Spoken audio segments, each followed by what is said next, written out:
You finally found the house, not the dream house, the realistic one, the one with the slightly too small second bedroom, the popcorn ceilings, and the kitchen you've already mentally rearranged twice. And so you do the thing everyone does.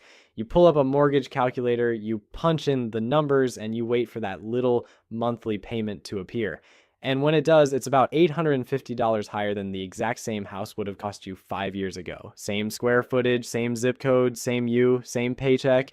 Nothing about the house changed and nothing about your income changed, and yet somewhere out there, a number you have never once looked at, in a market you have never once thought about, quietly reached into your future and added a second car payment to your life. My name is Nick, and today we're not really talking about houses. We're talking about the invisible machine that sets the most expensive number you will ever sign your name to, and why, right now, that machine is shaking. Here's the thing. Most people get wrong, and they get it wrong in a way that costs them real money.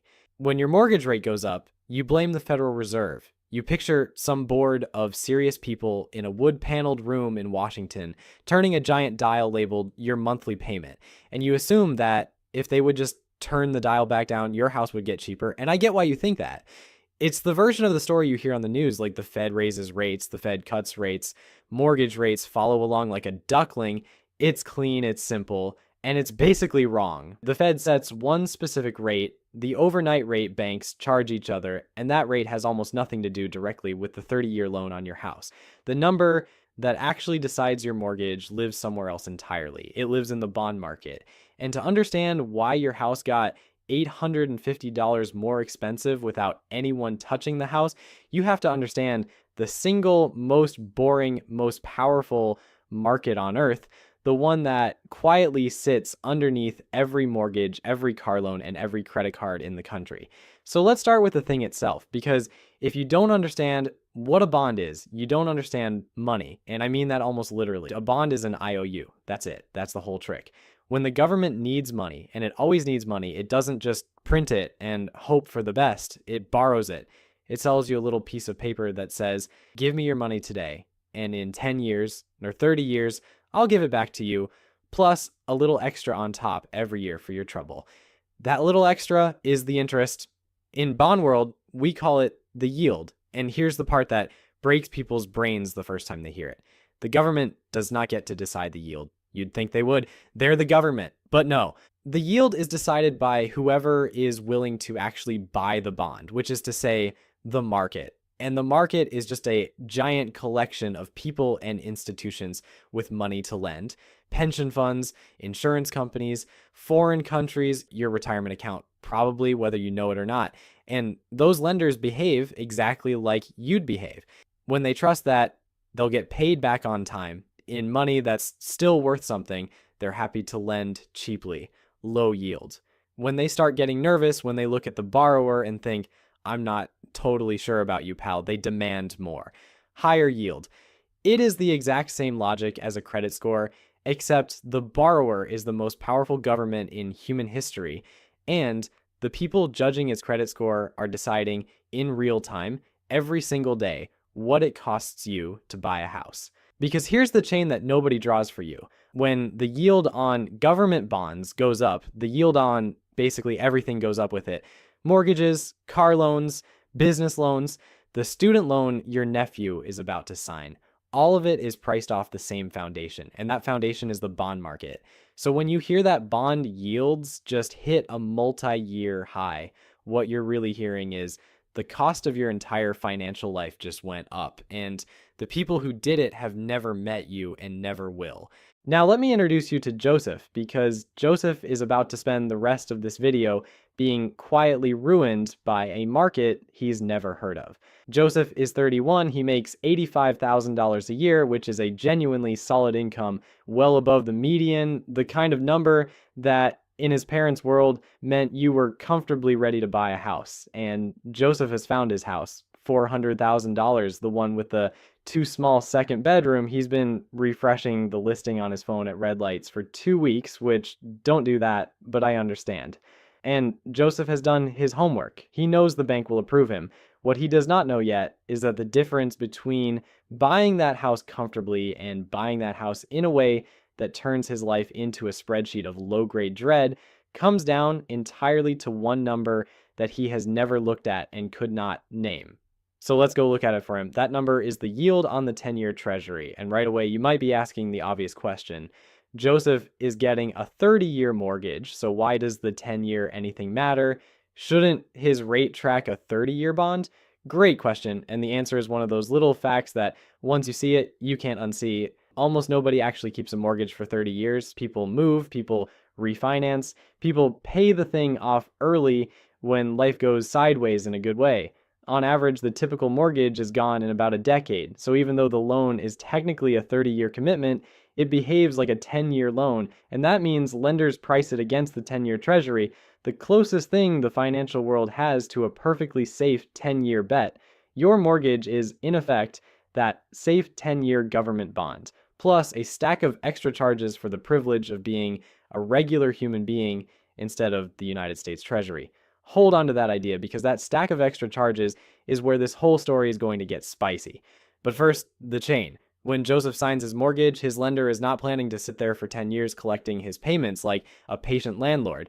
That's not how this works anymore. The lender is going to sell Joseph's loan almost immediately. It gets bundled together with thousands of other people's mortgages into a single financial product called a mortgage-backed security, a big basket of monthly payments from regular people packaged up and sold to investors as a bond.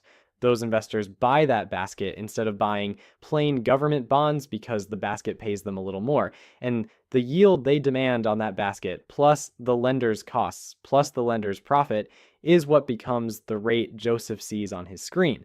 So the real formula for Joseph's mortgage isn't whatever the Fed says. It's the 10-year treasury yield, plus the extra yield investors want on the mortgage basket, plus the lender's cut. 3 ingredients.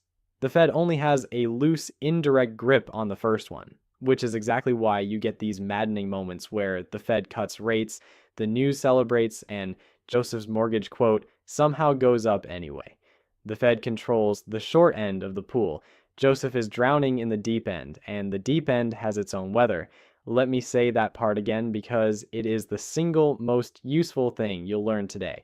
The Fed does not set your mortgage rate. The bond market sets your mortgage rate. The Fed can be cutting and your mortgage can be climbing at the very same time. And both things are completely normal because they are happening in 2 different places. Once you really absorb that, you stop waiting for some Fed meeting to save you and you start watching the thing that actually matters. And here's the simplest way to hold all of this in your head so you never get lost for the rest of this video.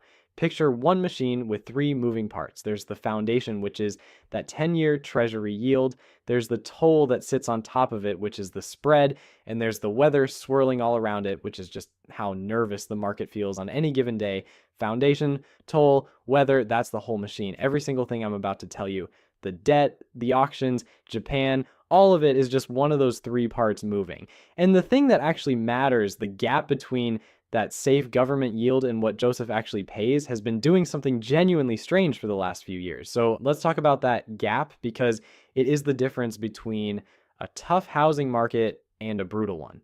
For most of modern history, that gap, the spread, has been pretty stable. The 30-year mortgage usually runs about 1 3/4 percentage points above the 10-year treasury. That's the toll. That's the normal markup for turning a government bond into a loan on a house. 1 3/4, give or take, decade after decade, boring and reliable. And then, starting a few years ago, that spread did something it almost never does. It blew out. It widened to 2.5 points, then pushed toward 3, the widest it had been since the 1980s. And I want you to feel what that means in Joseph's actual life, because this is not an abstraction. When the spread widens by a full percentage point, the underlying government bond can sit completely still, totally unchanged, and Joseph's mortgage still gets more expensive. The ground didn't move, the toll went up. Somebody decided that turning Joseph's loan into a bond was suddenly a riskier, more annoying thing to do. And they passed that cost straight to him. So why did the toll go up? Why did investors suddenly demand so much more to hold a basket of perfectly ordinary American mortgages? There are a few reasons, and they're actually kind of beautiful in how petty they are. The first one is something called prepayment risk, and it is the most quietly savage feature of the whole mortgage market. Think about it from the investor's side. They buy the basket of Joseph's mortgage, and thousands like it, expecting a nice steady stream of payments for years. But Joseph has a superpower the investor hates. If rates fall, Joseph can refinance. He can tear up his old loan, get a cheaper one, and hand the investor all their money back right now, today, at the worst possible moment, exactly when rates have dropped and there's nothing good to reinvest it in. The investor is basically in a relationship where if things go well for them, they're fine, and if things go well for Joseph, they get dumped. So they demand extra yield to put up with that. And here's the kicker: the more uncertain rates are, the bigger that fear gets and the more they charge. Which brings us to the second reason, and it has a wonderful nickname. There's an index that measures how violently the bond market is expecting things to swing around, and traders call it the fear gauge of the bond world. It's the bond market's version of that stock market panic meter you've heard about. When that gauge is calm, life is good, spreads are tight, mortgages are reasonable. When that gauge spikes, when the bond market gets jittery and nobody can confidently predict where rates are headed next. Lenders can't price that prepayment risk properly, so they do what anyone does when they can't price something. They charge extra just to be safe, and your mortgage rate climbs for reasons that have absolutely nothing to do with you, your job, or your house. Joseph could have a perfect credit score, a steady job, and a 20% down payment, and still get a worse rate this month than last month, purely because some traders on the other side of the planet got nervous about something he'll never read about. And then there's the third reason, which is the big one, and it's the Fed quietly walking out of the room. For a couple of years there, especially during the pandemic, the Fed wasn't just setting that overnight rate. It was actively going into the market and buying up enormous quantities of those mortgage baskets itself. The biggest, most reliable buyer in the room, with literally unlimited money showing up every single day to buy. And when the biggest buyer in any market shows up with infinite cash, prices go up and the cost of borrowing goes down. That's a huge part of how mortgage rates got down to those almost mythical numbers below 3%. But then the Fed stopped. It walked out of the mortgage buying business entirely, and right when it did, the spread exploded. The biggest buyer left the party, and suddenly everyone else realized they could demand a lot more to fill the gap. On top of that, the banks that used to be reliable buyers of these mortgage baskets got spooked after some of them blew up, and they pulled back too. Fewer buyers, more nervous everyone, and a toll that just kept climbing. Now, to be fair, the system did eventually try to patch its own wound, and it's worth knowing about because it briefly gave people hope. At one point, the government leaned on the two big mortgage giants, the ones that stand behind most of those baskets, and basically told them to step in and start buying mortgage bonds themselves to the tune of up to $200 billion, and it worked a little. The spread tightened, mortgage rates actually dipped below 6% for the first time in years, and overnight, millions of homeowners suddenly had a reason to refinance. For one shining moment, it looked like the cavalry had arrived. But here's the sober reality, and I say this gently: $200 billion sounds like an unfathomable amount of money, and to you and me it absolutely is. But compared to the firepower the Fed used to bring when it was buying these things, it's a squirt gun against a house fire. It helped at the margins, it did not change the weather, and that's kind of the theme of this entire era. The patches are real, and they're just not big enough to undo the thing they're patching. Right. Let's actually do the math, because so far I've been telling you this costs Joseph money, and you've been politely taking my word for it, and that's no way to live. Let me show you the actual numbers, and I want to warn you in advance that they are genuinely a little upsetting. Joseph is borrowing $400,000. Let's run his monthly payment, just principal and interest at a few different rates, and watch what happens. At 6%, Joseph pays about $2,398 a month, okay? Survivable. At 7%, just 1 point higher, he pays about $2,661. So that one single percentage point, the kind of move the bond market can deliver in a few jumpy weeks, costs Joseph an extra $263 every month. And at 8%, he's paying about $2,935. From 6 to 8, the same house, the same loan, costs him $537 more every single month for 30 years. Now let me turn that into a number that should make you put your phone down.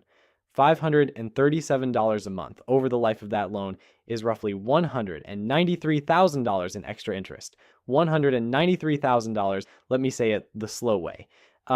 That is nearly a second down payment. That is a 4-year college education. That is a small house in some parts of the country paid entirely to the people who own Joseph's mortgage basket in exchange for the bond market being 2 percentage points grumpier. And nothing about Joseph changed. He didn't get a worse house. He didn't lose his job. The exact same $400,000 house, the same too small second bedroom, just cost him a fortune more because of a spread and a yield he has never looked at. This is what I mean when I say the most expensive number in your life is one you don't control and can't see. And here's where it gets personal for Joseph in the most frustrating way possible. Rewind to 2021, that exact house. At the rates available back then, around 3%, Joseph's monthly payment, principal, and interest would have been about $1,686. Today, at around 6.5%, that same payment is roughly $2,528. That's the $850 from the very beginning of this video. That's where it comes from.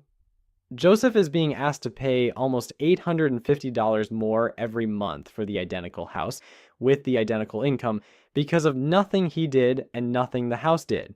The house didn't get better, the market got more expensive to borrow in, and if you want the truly cruel part, run it against a sane budget. If Joseph keeps his housing payment to a healthy chunk of his income, the responsible number, the one financial advisors would nod at, that house was comfortably affordable for him at 3% and quietly slips out of reach at 6.5%. Same man, same job. The bond market just moved the finish line while he was running. So now you understand the machine. The bond market sets the yield sets the mortgage, and the spread on top can swing your payment by hundreds of dollars for reasons that live entirely outside your life. Which means the obvious next question is the scary one. If that machine is so powerful, what happens when people start saying the machine itself is breaking? Because that's the phrase that's been floating around. The bond market is breaking. And I need to be honest with you about that phrase because it's doing a lot of work and some of it is fair and some of it is hype. And you deserve to know which is which before you make a 6-figure decision based on a headline. So stay with me through this next stretch because this is the part that actually explains your $850. Let's start with what's actually genuinely true because it's plenty alarming on its own without anyone exaggerating it. Here's the whole scary part in one breath, and then we'll go through it slowly so none of it loses you. The government owes too much, the lenders are starting to get nervous about it, and that nervousness leaks straight into the foundation of your mortgage. That's it. That's the entire horror movie. Now let's watch it one frame at a time. The United States government owes a truly enormous amount of money. We're talking somewhere in the neighborhood of $40 trillion. And that's not even the scary number. The scary number is the interest on that debt. Just the interest. Just the cost of keeping the lights on for what we already borrowed. That interest bill has now crossed $1 trillion a year. And to put that trillion in context in a way that should genuinely stop you cold, the government now spends more every year just paying interest on its debt than it spends on its entire military. More on interest than on national defense. There's a phrase historians use that any great power which spends more servicing its debt than defending itself is a great power on its way to not being one. And we crossed that line. Quietly. On a Tuesday, nobody threw a parade. And the lenders, the bond market, they can see all of this. They can do the same arithmetic you and I just did, except they're doing it on the entire country. And they look at a borrower who's adding trillions to the tab every year, paying more in interest than in defense, with no real plan to stop, and they start doing exactly what you'd expect a nervous lender to do. They start demanding a little more yield to keep lending. There's actually a name for the specific extra slice they demand for the risk of locking their money up with this borrower for 10 or 30 long years. It's called the term premium, and for most of the last decade, it was basically asleep, practically zero.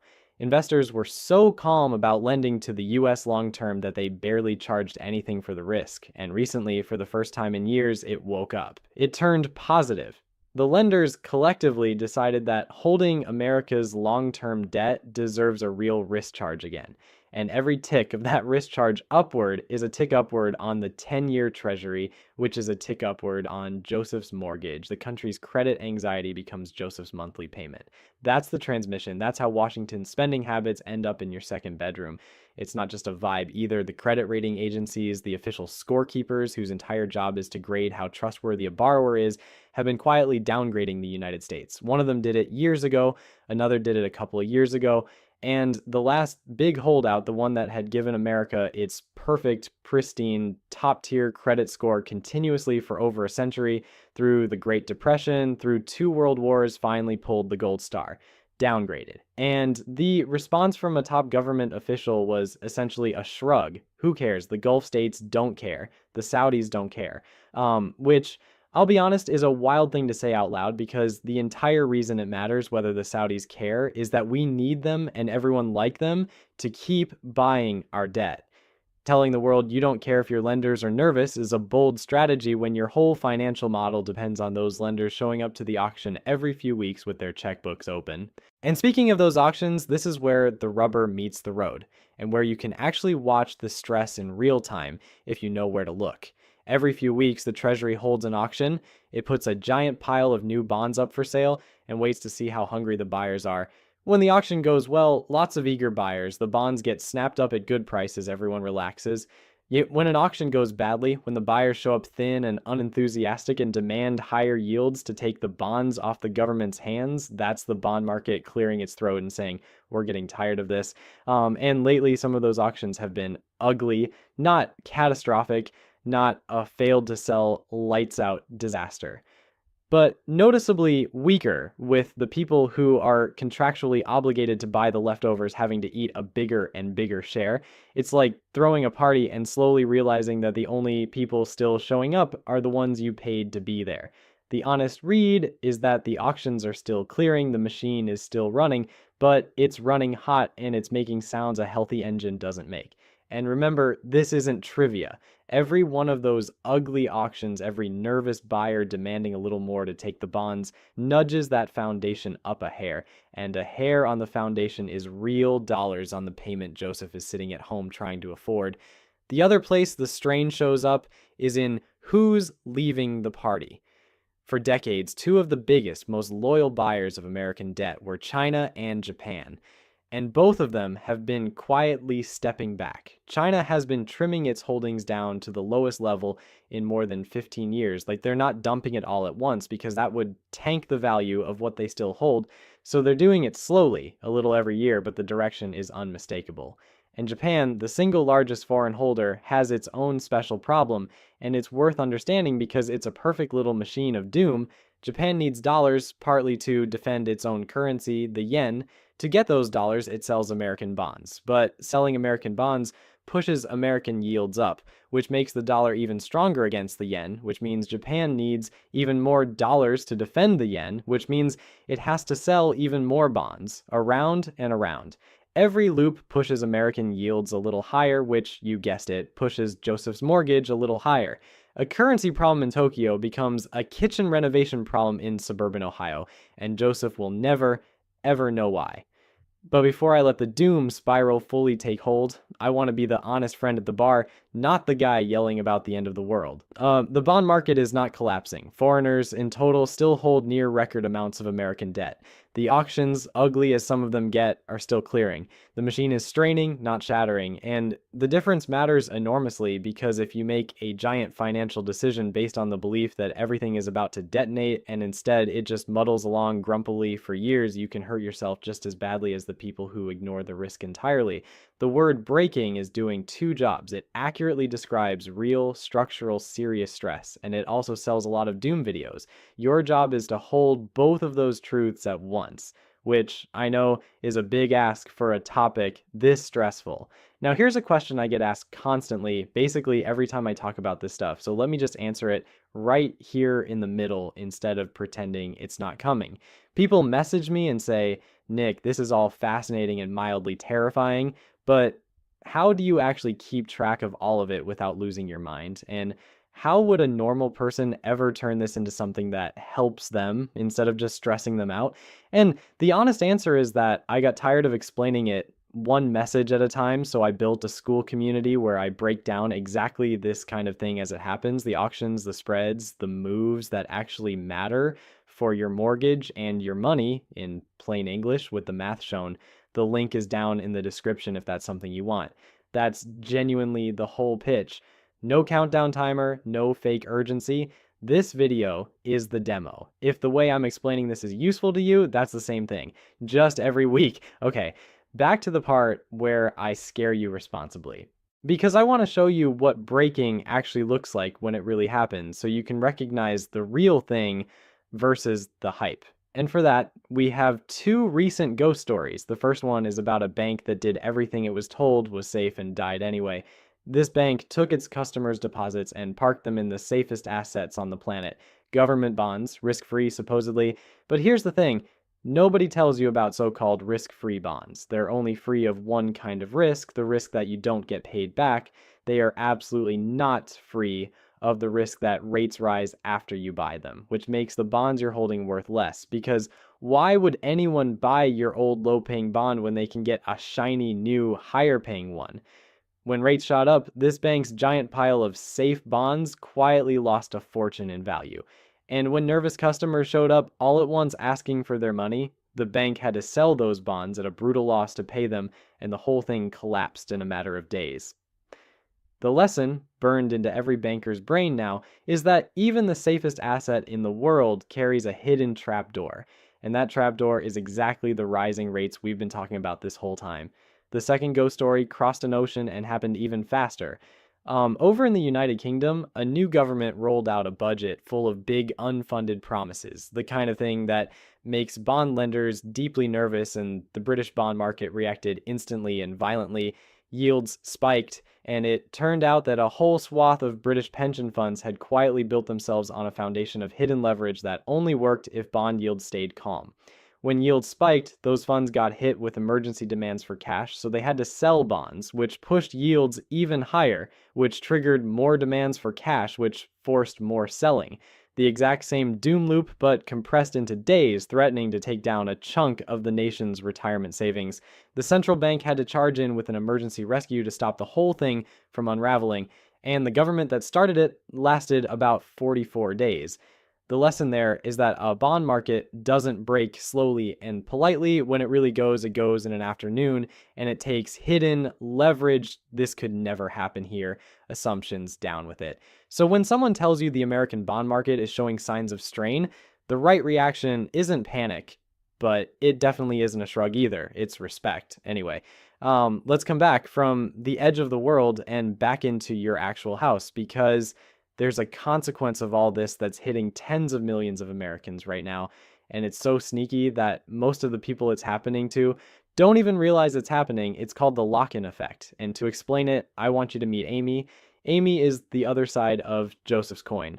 While Joseph is out there trying to get in, Amy is already in, and that turns out to be its own kind of trap. Back in 2021, Amy refinanced her house down to a rate of 2.9%. 2.9.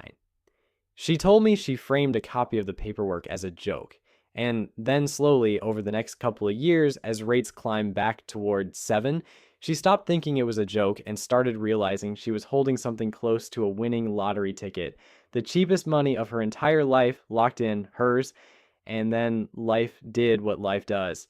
Amy got a job offer across town, better role, better pay, the kind of opportunity you're supposed to take. There's just one problem. Her new commute would be brutal, so the sensible thing is to sell her house and buy one closer to the new job. But the moment she runs that math, she freezes. Because to move, she'd have to give up her 2.9% mortgage and take on a new one at today's rates, somewhere around 6.5. On a similar house, that's not a small bump.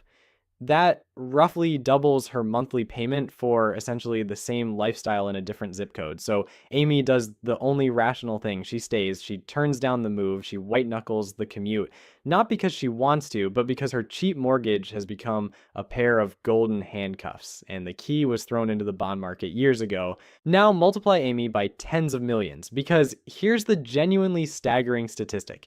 More than half of all American homeowners with a mortgage are sitting on a rate at or below 4%.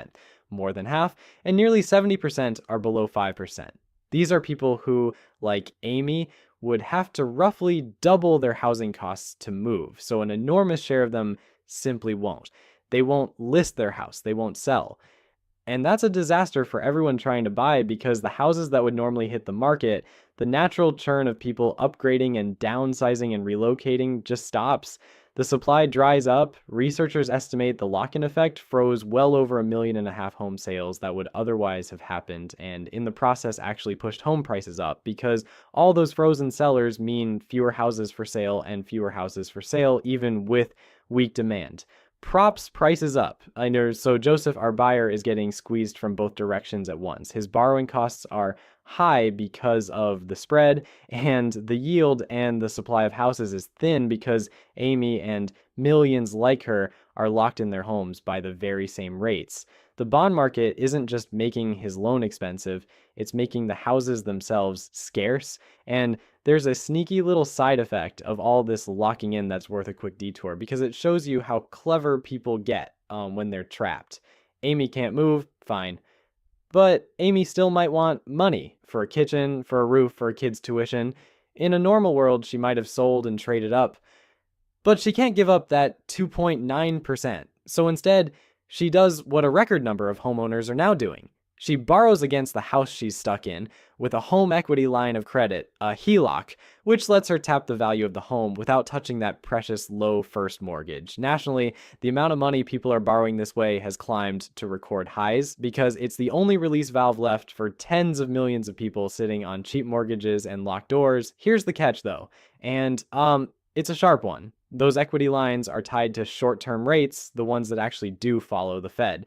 So Amy protected her cheap mortgage, but the new money she's borrowing floats, which means a slice of her debt is now exposed to exactly the rate environment she was trying to dodge. She didn't escape the trap. She just renovated it.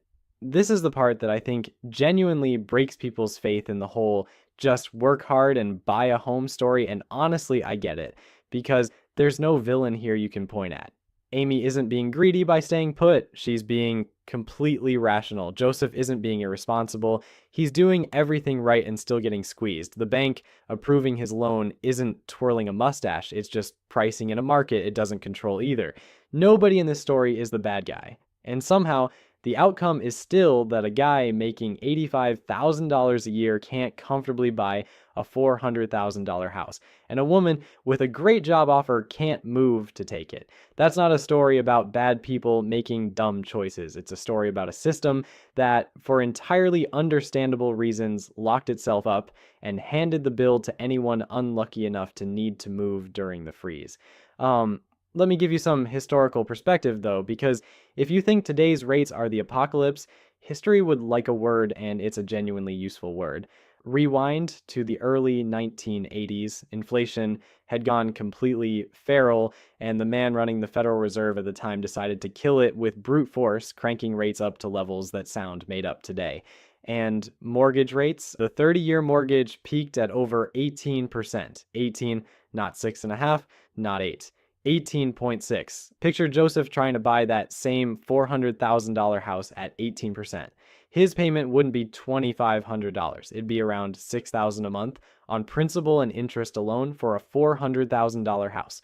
So the next time someone makes you feel like a financial failure for hesitating at today's rates, just gently remember that your grandparents may have signed up for double. It doesn't make today easy, but it's a reminder that the bond market has been this grumpy before, and worse, and the world kept turning. I also need to clear up a misunderstanding about those mortgage baskets, because the word mortgage-backed security makes a lot of people flinch, and for good reason. In 2008, those baskets were at the absolute center of the financial crisis that nearly took the whole global economy down.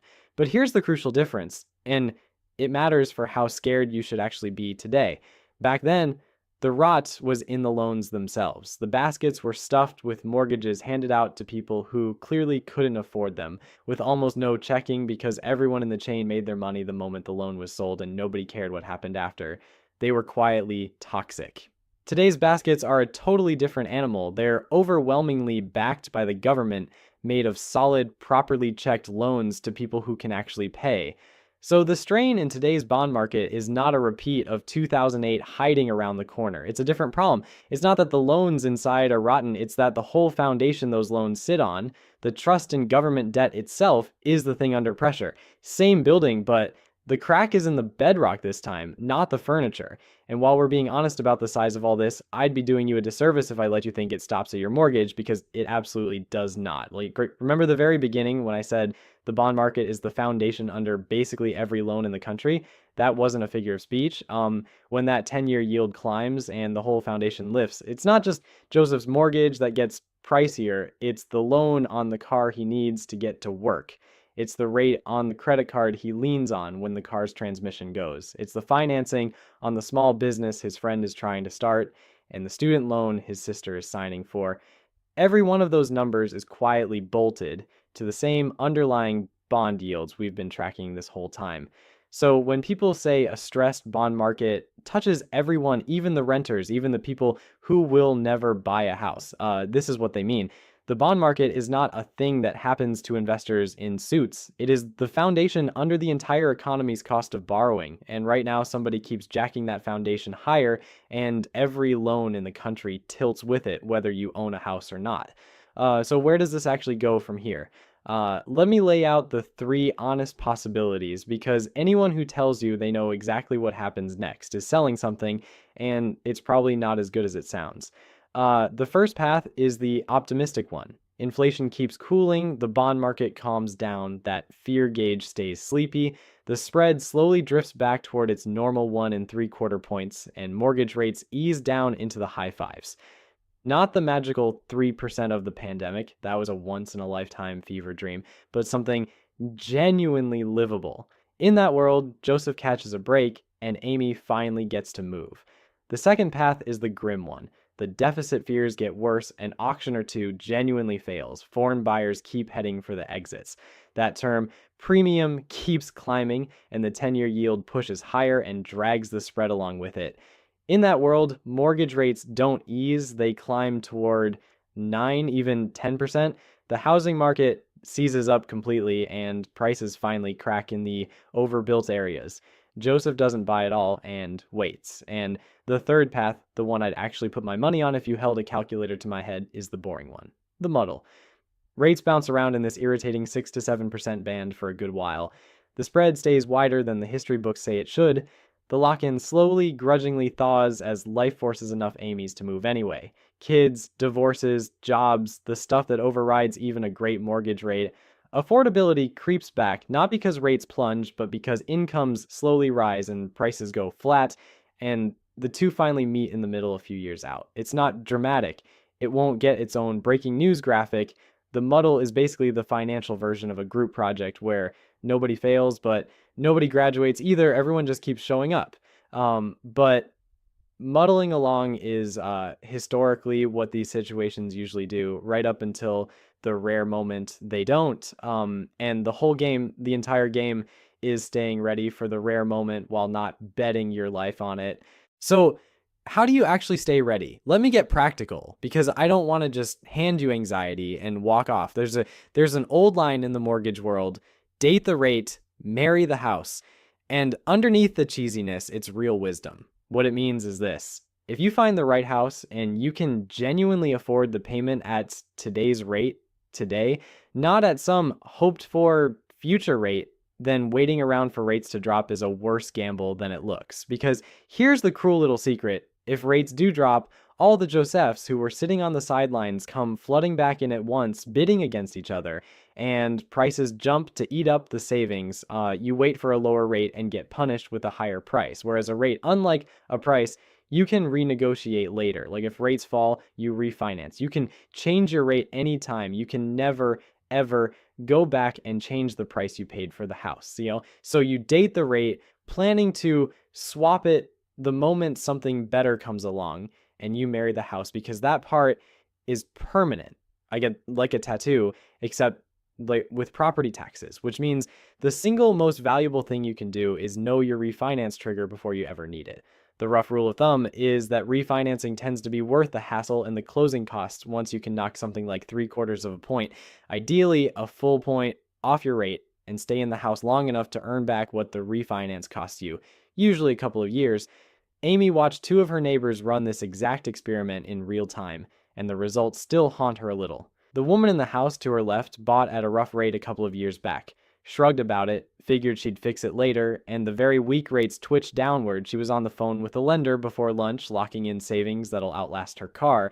Two doors down, a guy had the same window, the same shot, and decided to wait just a little longer just to squeeze out one more quarter point.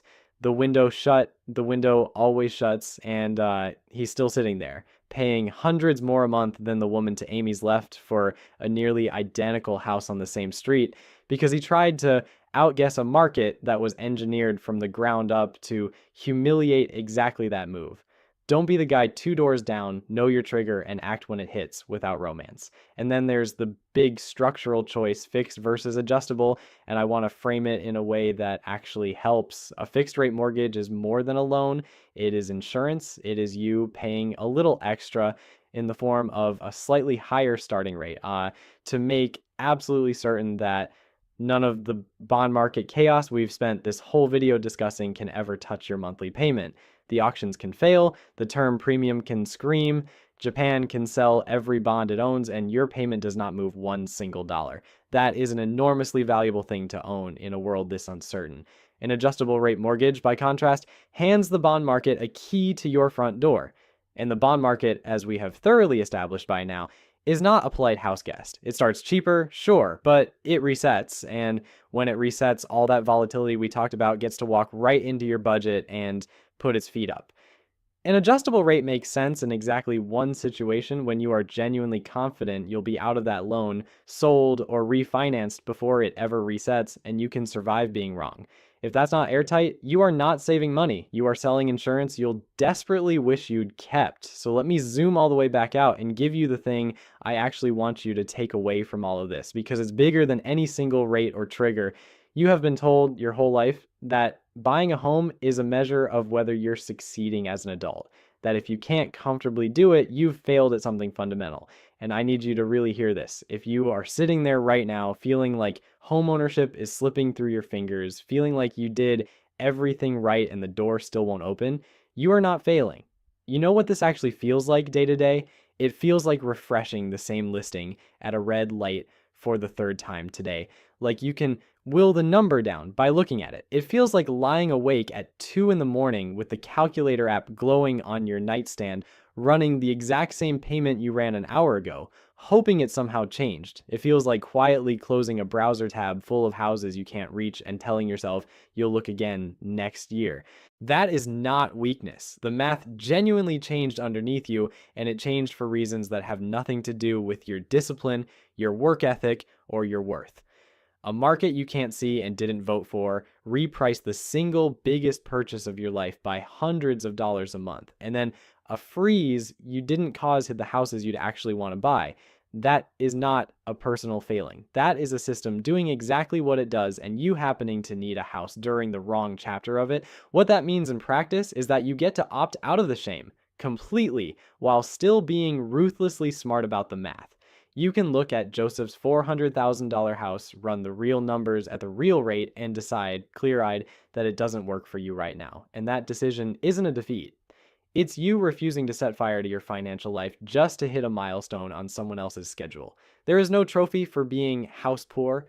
Nobody hands you an award for technically owning a home while you eat cereal for dinner, and pray the water heater holds out another year.